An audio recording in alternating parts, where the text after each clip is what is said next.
Vamos a aprovechar un día gris, un día de lluvia, algo muy esperado en la provincia, pero que con perspectivas que realmente están preocupando, no solo a la región, sino al país. Tenemos una bajante histórica en el río Paraná, que ya está afectando las exportaciones del puerto de Rosario y los puertos del litoral.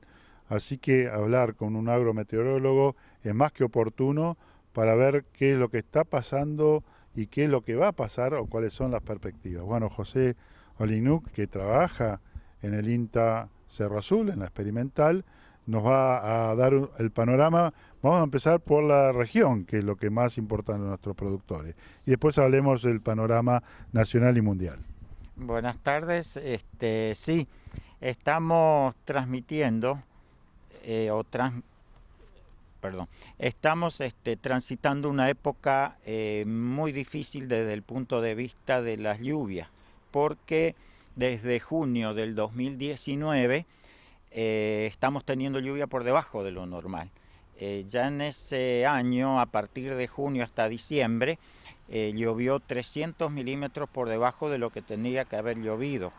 Y durante el 2020 llovió 400 milímetros menos, porque alcanzó 1.600 contra un promedio que nosotros tenemos de 2.000. Y en lo que va del año ha llovido 850 milímetros y el promedio para este periodo es de 1.150, o sea que llovió nuevamente 300 milímetros por debajo de lo normal. Quiere decir que en los últimos 2 años estamos teniendo un déficit de 1.000 milímetros respecto a lo que tendría que haber llovido.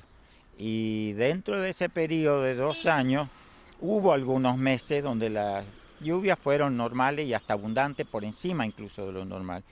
Pero gran parte del año se mantuvo en lluvias que no fueron suficientes para los cultivos. Por ejemplo, si miramos desde junio del año pasado hasta julio de este año, en esos 12 meses solamente en diciembre y en enero las lluvias fueron superiores a los normales, mientras que los 10 meses restantes se ubicaron en valores muy por debajo de los promedios.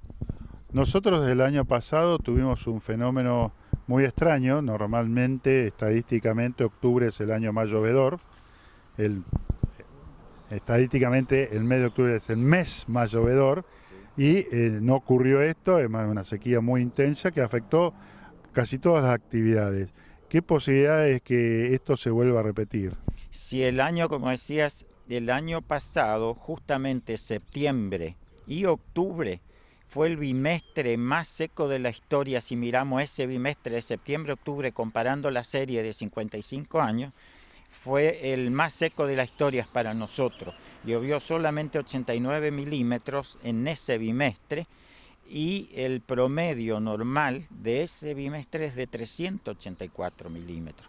Y tenemos que sumar otro tema, que la temperatura máxima absoluta del 30 de septiembre del año pasado fue de 38 grados centígrados, superó todos los registros anteriores, y la de octubre fue de 40 grados, siendo que la máxima anterior había sido de 37,3, o sea, superamos en 2,7 grados centígrados al récord anterior.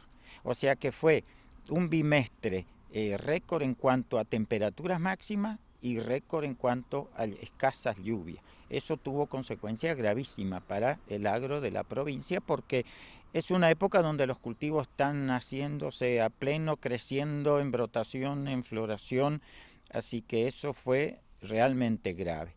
Y las perspectivas lamentablemente no son buenas para toda la región, no solo para Misiones, sino que para toda la región. Últimamente estoy viendo que hay muchos artículos que están saliendo hasta en los diarios, en las televisiones, por el tema, que están todos muy preocupados, porque incluso salió un informe en el día de ayer que se publicó en algún diario, una alerta, digamos, mundial de parte de Naciones Unidas incluso, por el tema del cambio climático, que se está acelerando y se está acelerando el calentamiento, y todo eso hace que las consecuencias sean gravísimas. Y en nuestro caso particular acá de América del Sur y toda la región específica del noreste argentino y de Brasil, se está esperando que las lluvias continúen en valores normales o por debajo en el trimestre agosto, septiembre, octubre, y hay muchas posibilidades, de acuerdo a los informes, que volvamos a tener una niña después de esto. O sea que podemos esperar todavía y lamentablemente un verano con muy escasas precipitaciones. Uno, a causa de esto, está aprendiendo mucho, le está prestando mucha atención y ahora se habla de la fenómeno de ENSO, el índico bipolar, bueno, el calentamiento o no del Atlántico. Antes era el niño o la niña, era bien fácil. ¿Cómo influye? Porque hay más estudios, hay, digamos, más preocupación a nivel mundial para saber qué pasa con los fenómenos climáticos, que se están hablando de estos otros fenómenos que antes se desconocían. Claro, ahora por un lado hay mucho más estudio y por otro la comunicación, digamos, es mucho más rápida también.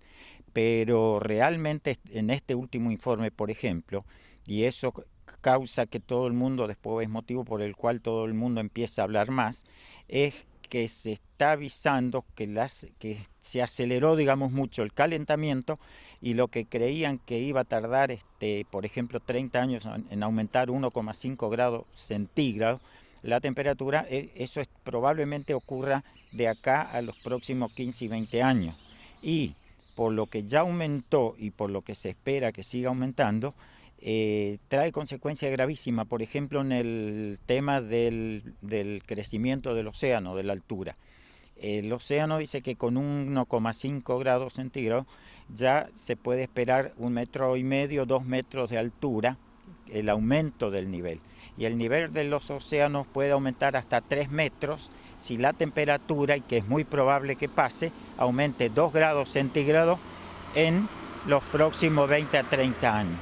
Y hay que tener en cuenta que la gente por ahí capaz que no conoce, pero hay muchísimos países, islas por ejemplo, que están a una altura, por ejemplo las Maldivas, que son famosas, conocidas por el turismo, tienen una altura promedio de 1,8 metros sobre el nivel del mar, en la altura promedio. ¿Y vas a desaparecer? Claro, quiere decir que donde crezca el mar o aumente el nivel en 2 metros, muchísimos de esos países que están en esa situación van a desaparecer, o sea, tienen serios problemas para los próximos años.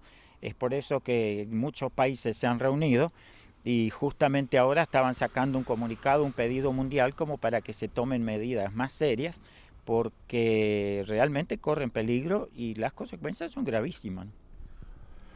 A nivel provincial hay una red de estaciones que están trabajando. Me gustaría que nos comentaras un poquito cuáles son, dónde están ubicadas y cómo es el trabajo que ustedes están realizando. Sí, nosotros tenemos una red de estaciones agrometeorológicas en toda la provincia de Misiones.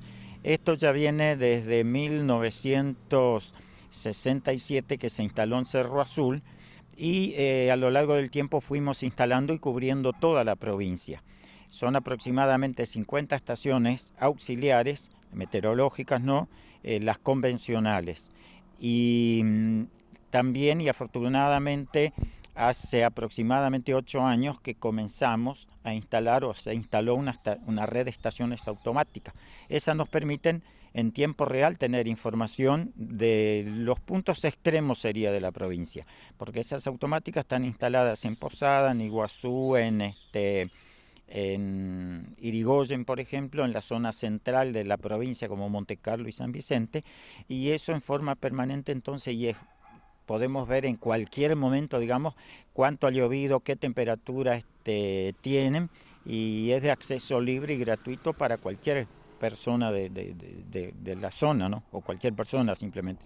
Y de las convencionales también a pesar de la pandemia, digamos, pudimos desarrollar nuestro trabajo, porque la comunicación hoy en día es a través de WhatsApp, como se utiliza tanto, y ni bien se registra cada fenómeno, a mí ya me van transmitiendo, y si bien no puedo estar permanentemente en la oficina como lo hacía antes, desde mi casa es como que puedo trabajar prácticamente lo mismo, llevando adelante todo el tema de ampliar los registros, los archivos y de ir analizando los datos y de ir informando también, porque permanentemente informamos a los distintos medios de comunicación acá, a los diarios, a la radio, a la televisión local, o sea que afortunadamente podemos desarrollar o pudimos desarrollar nuestro trabajo normalmente, digamos.